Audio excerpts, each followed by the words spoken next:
Howdy, folks. Everett Johnson here, editor and publisher of Texas Saltwater Fishing Magazine. Welcome to Springtime in Texas.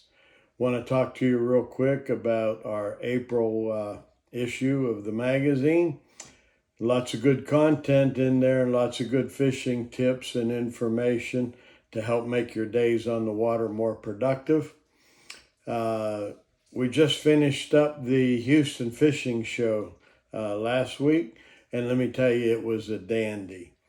If the attendance at the show and what we're seeing on local bays might be good indicators, I think we're in for a busy spring. Lots of people are anxious to get out on the water, and man, I'm one of them. I'm telling you.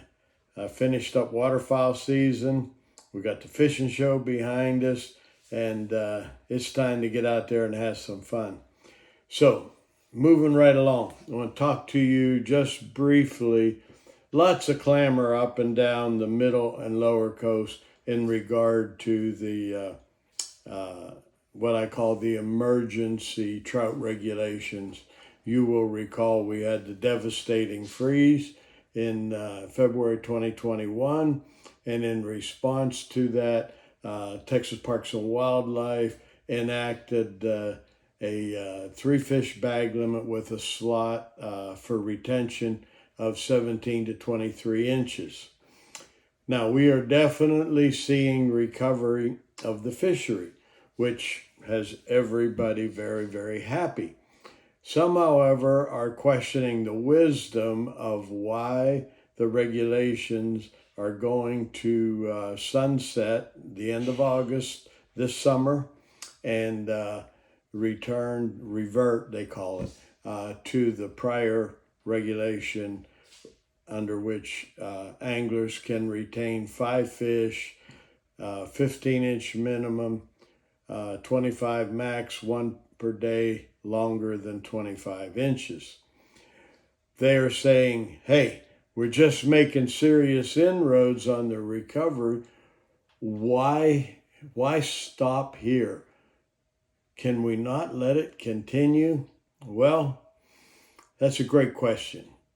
And it deserves, a good answer. And that answer is that the current 3-fish regulations were enacted in response to the freeze and could be actually considered an emergency provision to provide 2 full spawning seasons under which our fishery would be able to recover by conserving spawning age females.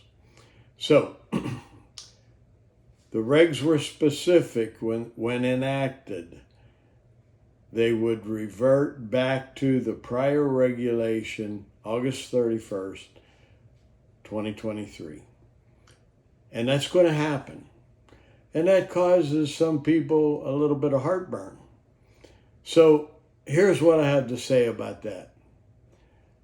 If you are concerned, as I am, and many, many others are as well, and you will see mention of this in the April issue from several of our writers. If you are concerned about this, then do what you think is right. It doesn't mean because the regs allowed you to retain 5 fish that you have to do it. Now, some will, and that's okay. That's the law. That's the regulations. But it doesn't mean we have to. So let's continue. Those of us who are greatly concerned about the fishery, let's continue to practice catch and release. Ever since the freeze, Pam and I have been keeping only the trout that we could not release in good shape, healthy, and expect them to survive. Sometimes they get a lure way down their gullet. So be it. We don't let those go to waste. We bring them home and we eat them. But it's only been a very few. So let's continue to practice good conservation with our trout fishery, and let's pray that the current attitude toward catch and release will prevail with a majority of Texas fishermen. So I'll leave you with this. Get signed up for the Star Tournament. It begins the end of the Memorial Weekend, the end of May. And get the kiddos out on the water. Have good family fun. Enjoy the great Texas outdoors. And we'll see you next month. Thank you.